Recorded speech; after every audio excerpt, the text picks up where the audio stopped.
morning. Dito ka, mami. Oh, pilay. Ha? Hindi nga po, pilay sa inyo. Pilay kayo. Hindi yung parang hindi balance na yung ano. Kasi dati ako na-fracture sa paa. Ayun lang. Pero magaling na siya. Ito yung unang, ano na, ay, sorry po. Sige. Ito po yung unang result niya. Binigay lang sa amin. Pinakulan lang sa amin. Okay, na-fracture yung dating ano mo. Ito yung Fibula. fibula. Biyak talaga ang mata. Isang pa ganon, isang pa ganon. Yes. Pansin nyo, kita nyo naman, di ba? Oo. Yung fracture na. Kaya na, until now, despite yung okay na rin. Despite, oo, mami, ganito yan. Despite yung na, magpapa yung paa ko. hindi okay. Nag-therapy na nga ako ng 8 times. 8 times ka nag-therapy. Ganito yan, mami. Kulang lang kayo sa explanation. Ito, nakakasto. Oo, nung kinunan niya. Ganito yan. Once na ma-fracture tayo, ito yung fibula niya, di ba? Yeah. Fibula. Kung mapapansin nyo, may umangat. Opo. Tapos, dito sa baba, tingnan mo yung basag hanggang saan. Di ba? May para siyang tumubo na puti. Yes. May Ayan. nag-extension ng konti. Ngayon, makaka-apekto yung mga extension na yan. Bakit? May nakakapit na mga tendon dyan, mga ligaments. Sambangan. Ito yung fibula. Lapitan mo pa. Pasensya na, lapitan mo. Bakit daw namamaga pa rin? Kailan ba kayo na-disgrasya? August 26, I think. Ito lang o last Ay, year? October Last year. 26 last year. Okay, Going na ako ng 1 year this Kita mo, October pa. October siya na-disgrasya. October siya nag-fracture. Dapat yan, 3 to 6 months healed na yan. Pero ngayon namamaga pa. Bakit namamaga? Yung fracture ng sa fibula. Kasi, ito yung fibula. Meron tayong tinatawag na ano. Naglaman kasi rito sa baba. O, ayan o. Dito pa ganito pa. Ayan o. Basag kasi to. Basag to. Ngayon, mahahatak niya ito. Mahahatak niya ito. Maaring napatidan ng mga hibla yan. Tapos yan dito. Kasi ito parang medyo umangat ng pagano'n. Yung crack dyan. Ito mahahatak niya to. Ngayon, syempre, pag nagkaroon ng movement sa paglalakad, may stress ngayon to kasi hindi nakabalik ng maayos to. Yung fibula, wala na sa eksaktong position talaga. Kaya ngayon, nakakaramdam kayo na ano, nakakaramdam kayo ng pag napagod yung paa nyo, swelling. Pero pag nakapahinga naman, wala, good. Kumbaga. Pag tinataas ko pag gabi. O, pag naka-elevate siya, gumaganda. At sa tagal ko. Isa pa yung pinoproblema nyo. Oo, hindi ako kaya makita nyo parang ako yung naglilim. Medyo ganun yung lakad nyo. Kaya nga sabi ko, ba't iika-ika kayo? Parang ganun, no? Oo, parang diba? feeling ko kasi hindi. Kumigewang kayo parang hindi pantay yung balakang ko. Ganito yan, mami. Sa totoo lang, talagang makakaramdam kayo ng parang iiksi yung paa nyo o yung balakang nyo. Kasi nga, dumating kayo sa fracture, hindi nyo maiidiin yan noon. Opo. Kumbaga, talagang mag-aalalay din kayo. Oo, hindi ko siya, parang yung pwerso nandito lahat. Oo. Hindi ko siya maapak. Hindi mo maiapak ng todo. Kasi once na diniin mo yan, magre-react yung fracture, gagalaw, ay, kikirot ngayon yun. Siyempre, tao tayo eh. Kaya ngayon, siyempre, ilang buwan din kayo nagaganyan, tapos medyo sabihin natin may kabigatan kayo. Pasensya na, mami, pero... It's okay. Tanggap ko. Dahil nga rin... Pagkarewan yun. Pero yan, pag naayos ko yun, maayos din yan. Okay? Kasi na-compensate lang yan. Hindi naman talaga yan ang fracture. Hindi naman yan talagang totoong problema eh. Kumbaga, madadamay lang yan in a long run kasi nga yung walking nyo, yung style ng walking nyo, embang-embang. Siyempre, ganun talaga. Kaya nga pumunta ko dito nung nakita ko yung sa Facebook. Ito na lang natira, mami, yung dito. Yung ganito, itinuro ko sa inyo kanina. Nagkaroon siya ng laman, ayan o. Yan yung unang... ito yung may fracture eh. Yan yung nakapast pa ako niya. Ayan o, nagkaroon ng sumobra. Kumbaga, yung konti na yan, yung mga tinatawag na extended ligaments, mga ano, makaka-apekto talaga siya pag naglakad ka. Pero tignan natin kung magawa ko mamaya. Kaya nga, despite of that, I'll do my very very best. It session ng aking... Tingnan mo, naka-8 session ka, pero hanggang ngayon, namamaga pa rin. Yan yung huli kong x-ray. Okay, descriptive. Soft tissue swelling is noted at the medial and lateral, medial and lateral aspect of the ankle.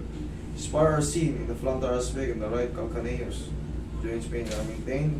Pero wala na yung ano, Yung fracture. kumbaga, ang ganda nung ano, nag-no discrete na siya. Pero, Yun yung pero, tatabingin-tabingin pa rin kayo. Sige, ikaw.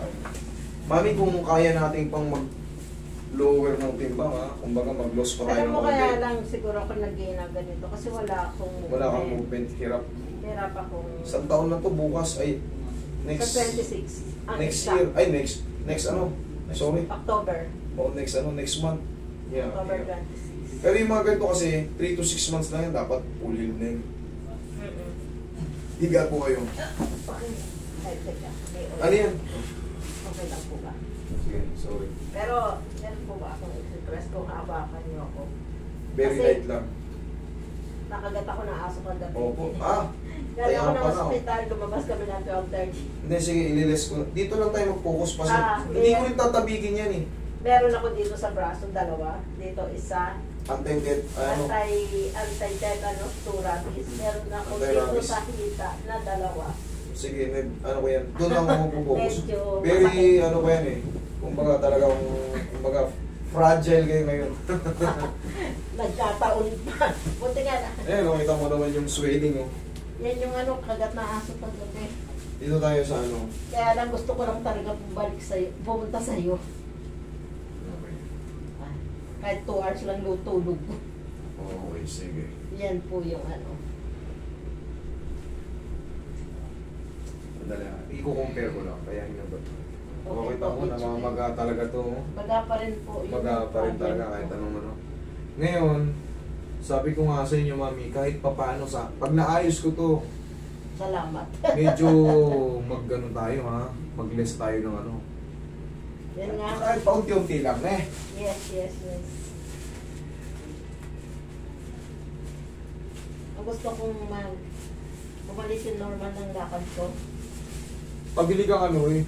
Pabili ka sa kanila ng parang bumalik ng gusto to. Bandage. Bandage. Takbo ka isang bandage. Kasi ito, ang swelling pa siya eh. Kumbaga, babaguhin yung posisyon nito. Iipitin ko ngayon yung ano. I-compress ko to. Babandage siya natin para hindi kagad siya dumulas. Kasi isang taon na rin siya. Hanggang ngayon namamaga pa rin. Ibig sabihin talaga may mali. May mali. Kasi yung exercise, ay yung therapy hindi naman. Sige, relax na muna. Wait na konti lang. Lambutan mo lang. Sige, lambutan mo lang. Malalaman ko. Yan. Sige, lambutan mo lang. Malalaman ko kasi yan. Thank you. Huwag nilabanan nyo.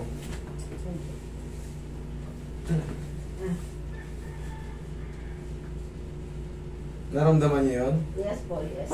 Yan. Pero yan, Parang may tumunog. parang may tumunog. Tumunog talaga. Pero yung pagka very easy, ano lang yan eh. Very easy sa, kumbaga, mabilis nyo maintindihan. Pagka mali ang ano, na-dislocate kayo, na-dislocate ko pa kayo, mamamagato in a few seconds lang. Pero pag tama yung lumagotok, tama yung binalikan ng boto, Ay, ganun po. mas giginawa kayo.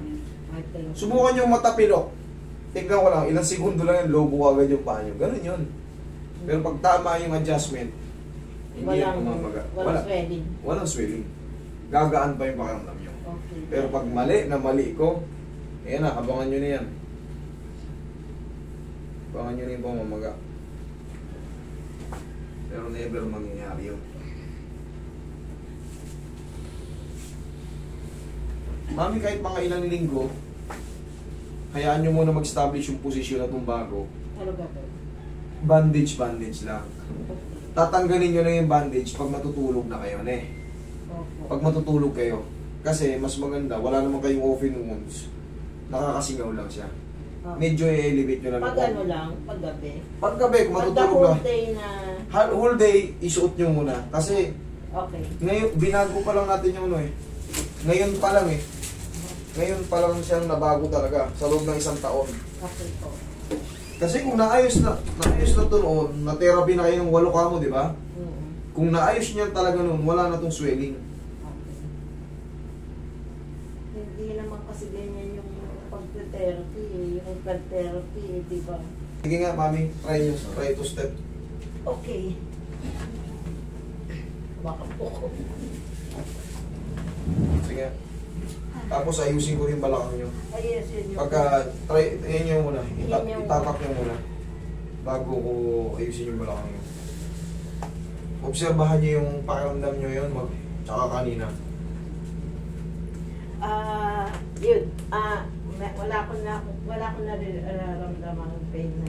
Wala ka nararamdaman pain, tapos... Oo. Kaya rin siguro dahil na doon sa bandage, parang ano siya, naka-secured siya na. Yes. Bakit? Bakit kung ginawa yung bandage?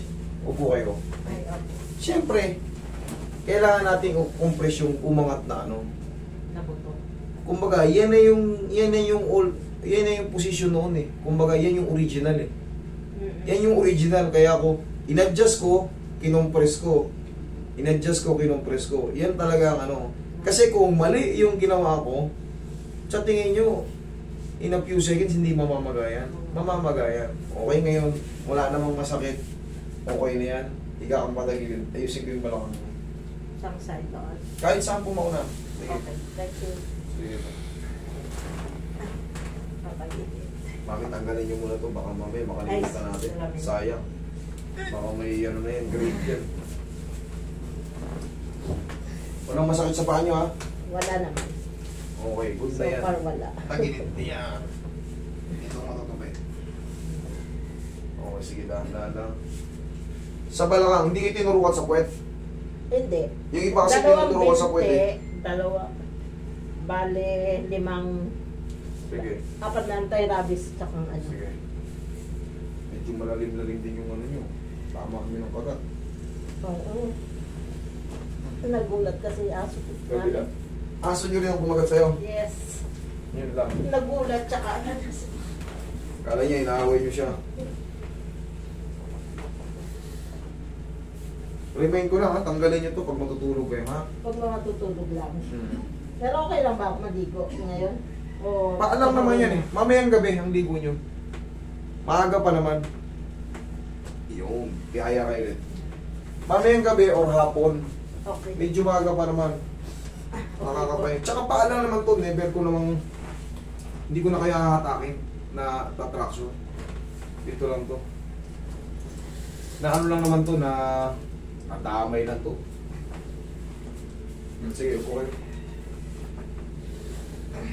Yan, boy, bigyan mo si Lagay mo si Mara. Diyan ka lang. Na ano lang yan, konting lambing lang na ano yan.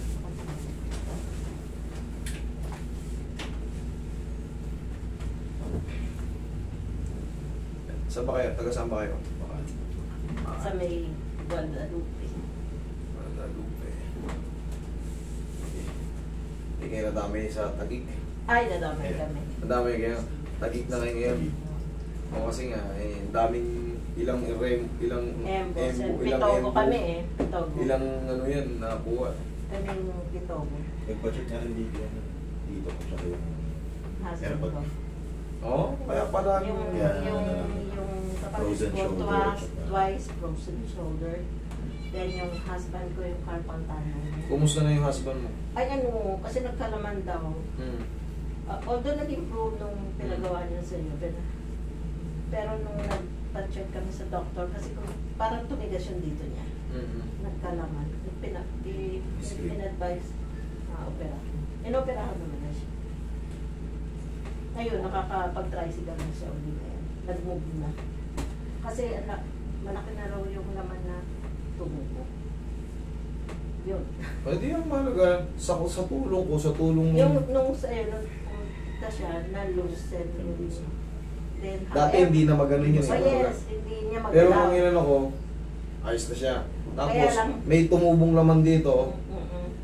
Sa totoo lang, ang carpal tunnel syndrome, hindi yan tutuluan ng laman. Baka mayroon siyang ibang ano. Na-aksidente husband ko. Yun. Nakitubo din. Kasi ako kabisado ko yan. Never yan tutubuhan ng laman na mag-extension. Na-disgrasya yun. Nabangga siya, tapos na... Kaya pala eh. Kasi ang carpal tunnel syndrome, ang opera niyan maliit lang. Diyan nga. Diyan, tama. Yan, Diyan. dito yun. Tsaka yung maapektuhan dito. Tsaka yung never yun maglalaman. Naglaman. Kaya pala, may aksidente pala si husband mo. I think nasabi rin niya sa'yo that Kaya magkakaroon ng extension yun. Kumbaga, naituko niya. sige mami, testing.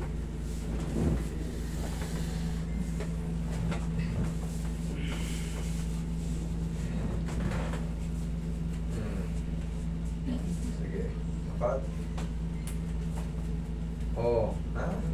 Mas diin na. Kumpara kanina para kayong di hayaan nyo lang. Pangkaraniwan pa yan, may light pain. Siyempre, swelling yung paa nyo eh. Pero, in a few days, 1 week, Babalik siya sa normal. mas maganda na yun. Mas maganda na yun. Yung paglakad ko. Yes. Eh, Kasi ganun.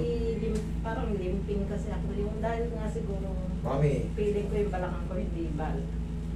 na ano ko na-discuss na natin kanina. Siyempre, may kabigatan kayo, tapos hindi nyo madiin. Darating at darating ang panahon na yung kabilang joint sasakit. Mag-a-unbalance. Yes. Kasi imbalance kayo. Pero ngayon, okay naman na, wala nang masakit kanyo sa inyong galing. O dire-diretso na yan. Okay? Gabi, tanggal. Okay? Sige.